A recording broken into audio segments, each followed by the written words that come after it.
Blerd Order. Let me know what y'all think about what Courtney B. Vance had to say about why Lovecraft got canceled. Give us an honest answer, because everybody I ask just be humming them and humming. And it's like, why was Lovecraft Country canceled after just one season? Great show, nominated for all those awards. Yeah. Why did HBO cancel it after one season? Ajane was the closest person to give us a real answer. Well, you know, it's a black woman created it. Mm-hmm. It's right there.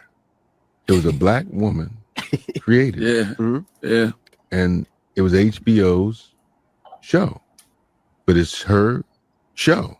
It's a power struggle. It was a power struggle from the beginning. No one will know what went down between the two parties. I just know that she had a very difficult time from the very beginning, and they weren't especially nice to her from the very beginning. And ultimately, when the show became huge, because it ultimately became, I want to ask you, the next Game of Thrones, which is what they asked for. Mm-hmm. You know, that they, you know, a lot of times it's not, and you would think it'd be about money, but how did the show end? The show ended with a young black girl shooting a white woman and saying, "We got the keys. You don't got the keys no more." Bam. Now, for the next 4 to 5 to 6 or 7 years, who knows where Misha was going to go? Mm-hmm. Do they ultimately want a show to be just to go into all those areas? You would think that if it was about the money, they wouldn't care. And they would like, just get this girl, give her what she wants. But obviously, there was some water under the bridge. HBO probably did not want their next Game of Thrones to be such a black show. You know, nobody knows. I had no idea what's in the mind of Misha Green. And I was in because I was in 3 episodes. I didn't read the other episodes I wasn't in. Mm-hmm. I had no idea where we were going until I found out. And you know, on the 3rd, the 4th, the 5th, the 6th, I was in the 7th, and the 8th and the 9th and the 10th episodes. I was in awe of that gifting. And you know, ultimately, I would say that it was we knew that it was going to be. Look at us, here we are. We're on the precipice. Now we're going to explore all the things that are shades of, you know, chocolate and beige and you know, straight and gay and trans. And she was going to go everywhere. Mm-hmm. I don't know if they wanted to do all that. I don't know. You know, maybe it was something else. You know, maybe it was a show. Ajane said, correct me if I think Ajane said that. Ingenue. I'm sorry. Ingenue said that she don't think they could see black people doing science fiction. Again, you know, it's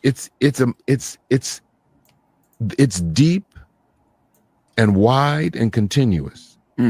The issues between black and white, and these stories are about exploring the human condition, and at a certain point, if you have to talk about your differences, as President Emeritus Jonetta Cole said of Spelman, said, you have to talk about your differences until your differences don't make a difference. You have to talk about them. You have to be willing to talk about. We're dealing with we can't even talk about books. They're trying to take books away that so that, you know, the white and black young people won't be able to talk about. Just let them talk about it. Mm-hmm. You know that George Washington was an amazing. Thank God for him, but he was a man of his time. He had 100 slaves and didn't free him until his wife died. So, you know, Jefferson had 600 slaves. You know, I don't take away from what he did, but you got to acknowledge what he was in order to be able to see the entire picture of who we were at that time, so that we can learn and not do it again. So, all right, so he really goes really deep into this, as he should, and it's a very, very insightful conversation. I don't know if anybody had a chance to see the whole thing. But I mean, I did like the fact that he didn't shy away from it. Okay, he leaned in. I mean, because he could have been like, man, Hollywood, man, just, Now he's like, a black woman created it. It's right there. A black woman created it.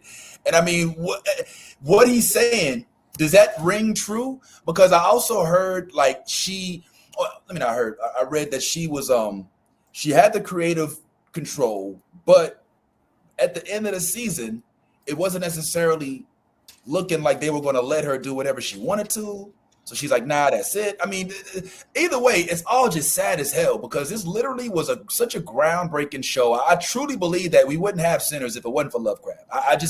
I feel that way. I don't know if I'm right or wrong. I'm probably wrong, but I feel that way. And this explanation, it checks out. And my question for y'all is, does that mean that HBO single-handedly crushed this project and that there's no opportunity to expand on it in any other format? Does that mean we can't do a book, a comic, an anime? We can't do any independent projects? We can't go to Netflix? Obviously, Jonathan Majors is a whole thing now. But is Lovecraft Country truly dead? You don't have to answer that. I just thought that this was a fascinating interview. Any thoughts on this? If not, we will move right along. I'll just say this about HBO. This is not the first time that they have smashed a black-led series. They smashed The Watchmen, and The Watchmen had great. Look. I know what you're saying. I know what you're gonna say. It was the writers and but what I'm saying is, did you not hear what Courtney B. Vance said? He said they gave him a rough time gave her Misha Green a rough time the entire time. I'm saying that it's not coincidental. It might be a one-off if it happens once, but when it happens multiple times, it's not coincidence anymore. Pattern. And that's why when you look at HBO, you tell me right now what black-led series they have on HBO. I'll wait. Keanu. That's the animated series.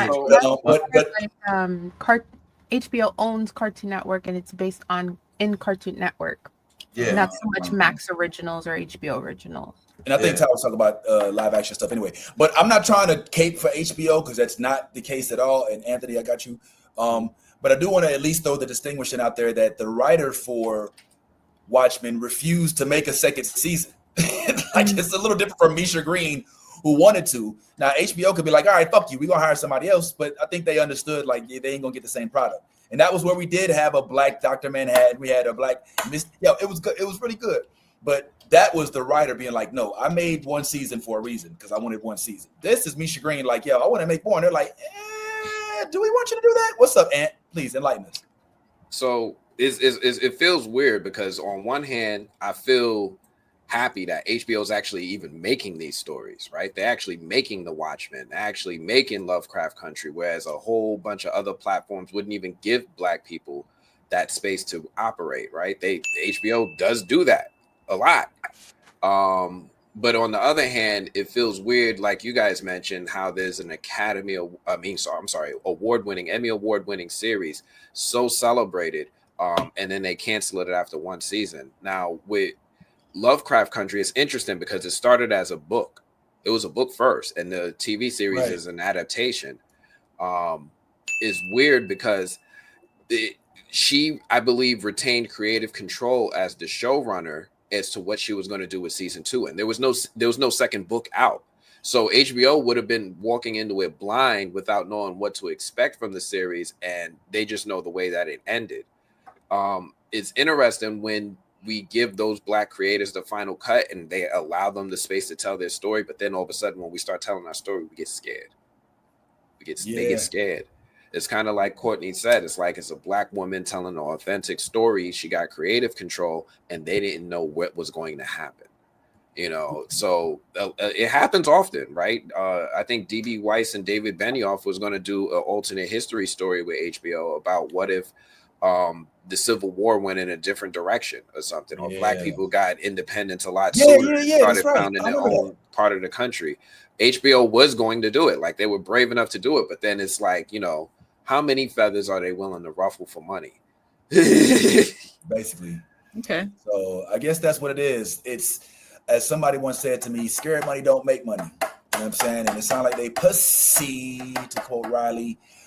So I need y'all to get that together, HBO. And honestly, sometimes we don't know what would have happened with Lovecraft Country season 2.